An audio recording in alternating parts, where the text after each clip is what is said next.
All right, everybody, let's dive into some interview prep today. We are talking all things interview questions and how to really nail those responses. Yes. We've got a great resource to help us out with this, the Ultimate Interview Prep Guide, Top 10 Questions from Owl Clever. Love that. So if you're prepping for a big interview or even just want to brush up on your skills, stick with us and we will give you some expert advice. Because, interviews are really important. It's kind of your first impression, your chance to really make a case for yourself. Yeah. And being prepared can make a huge difference. It really can. So let's just jump right in, and we're going to start with what is almost always the first question you're going to get in an interview. Yep. Tell me about yourself. Seems simple enough, right? Yeah. But it can feel a little daunting because it's so open-ended. Yeah, and I think a lot of people make the mistake of reciting their entire resume, which is not really what they're looking for. All right, they want to hear about you, but you got to make it relevant. Exactly. And concise too. Yeah. Owl Clever actually recommends thinking about this as telling a quick story. Okay. A story that really highlights how your background connects to the role you are interviewing for. Oh, that's interesting. So they actually suggest using what they call the problem action result framework so you can really showcase your skills and experience. Okay. I'm intrigued. Break that down for us. All right. So basically, you start by presenting a problem you faced in a previous role, right? Something specific. Okay. Then you explain the action you took to solve that problem. So what did you do? What skills did you use? Got it. And then finally, the result. What was the positive outcome of your actions? Oh, I like that. So it was kind of like showing, not just telling. Exactly. It makes it much more compelling than just saying, I'm a team player or I'm a problem solver. Right, because anyone can say that. Exactly. But if you could back it up with an actual example, it's way more powerful. Way more impactful, yeah. So I could give an example. In my last job, we were facing a tight deadline on a really important project. I stepped up to lead the team.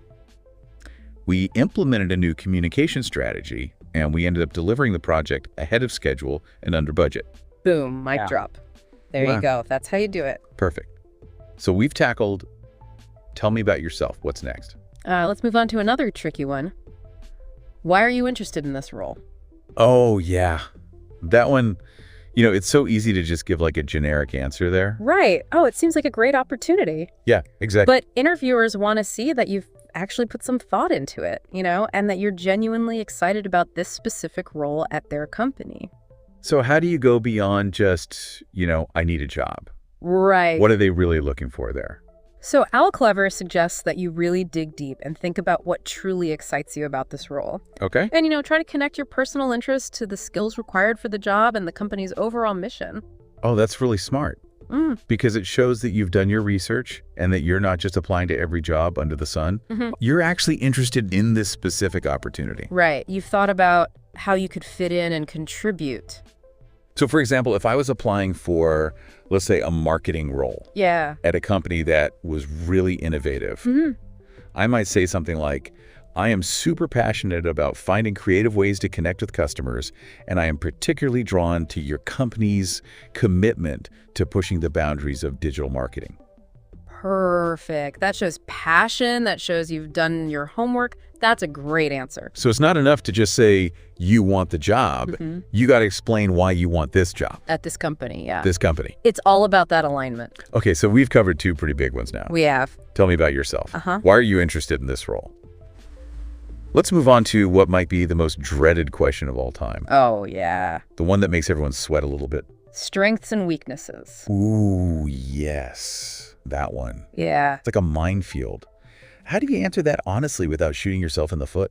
Right. Well, first of all, I think it's important to reframe the question a little bit. Okay. It's not really about bragging or, putting yourself down. What the interviewer is really looking for here is self-awareness.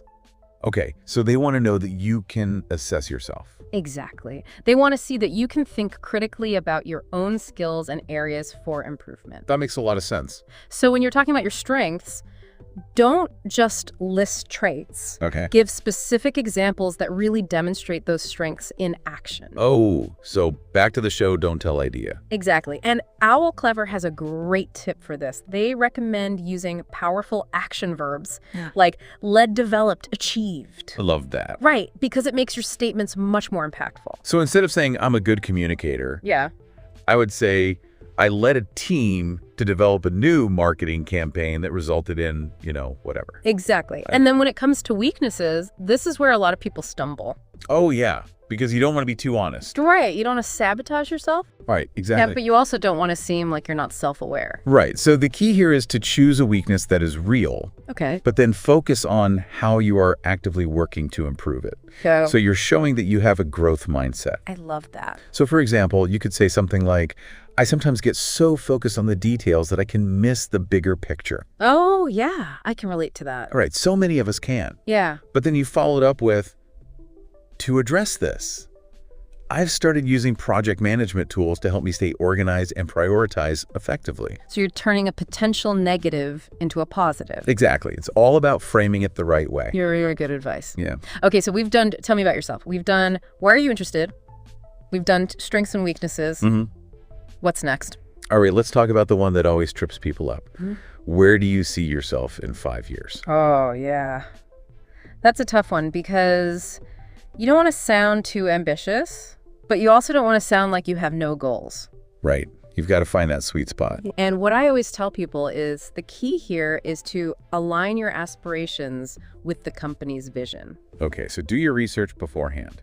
Do your research, look at their website, read their mission statement, see what their goals are. And think about how you can fit into that. Exactly. Show them how your personal growth trajectory contributes to their long-term success. Oh, I like that because it shows that you're not just thinking about yourself.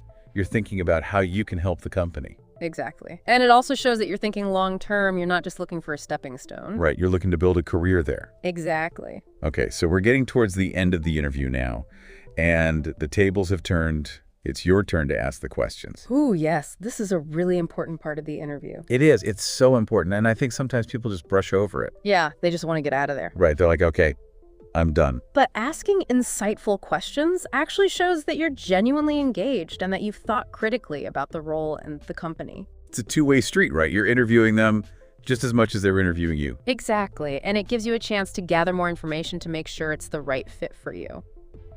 So what kind of questions should you be asking? Well, first of all, do your research and think about what genuinely intrigues you based on what you've learned about the company. Okay.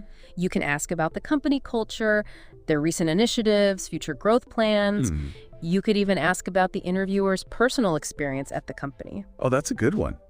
I like that because it makes it more personal. Exactly. It shows that you're interested in the people behind the job titles. Yeah, and it might give you some insights that you wouldn't get from just reading the company website. Absolutely. Okay. And last but not least, the most important advice that Owl Clever offers. Okay. Practice, practice, practice. Oh, yes. Mock interviews can be a game changer. They really can. Get a friend, a family member, a career counselor to help you practice your answers. It'll boost your confidence. It'll help you get comfortable talking about yourself. It's like anything else, the more you do it, the more natural it becomes. Exactly. You'll feel much more prepared and relaxed going into the real thing. All right, so there you have it, folks. A deep dive into acing your next interview. Hopefully you got some good takeaways from this. Yeah, definitely. Remember, be yourself, be enthusiastic, let your personality shine through, and most importantly, practice. And you've got this. You got this. Good luck out there. And don't forget to subscribe to our channel. Yes, please subscribe. Like this video, share it with your friends, and we'll see you next time. See you later. Wow.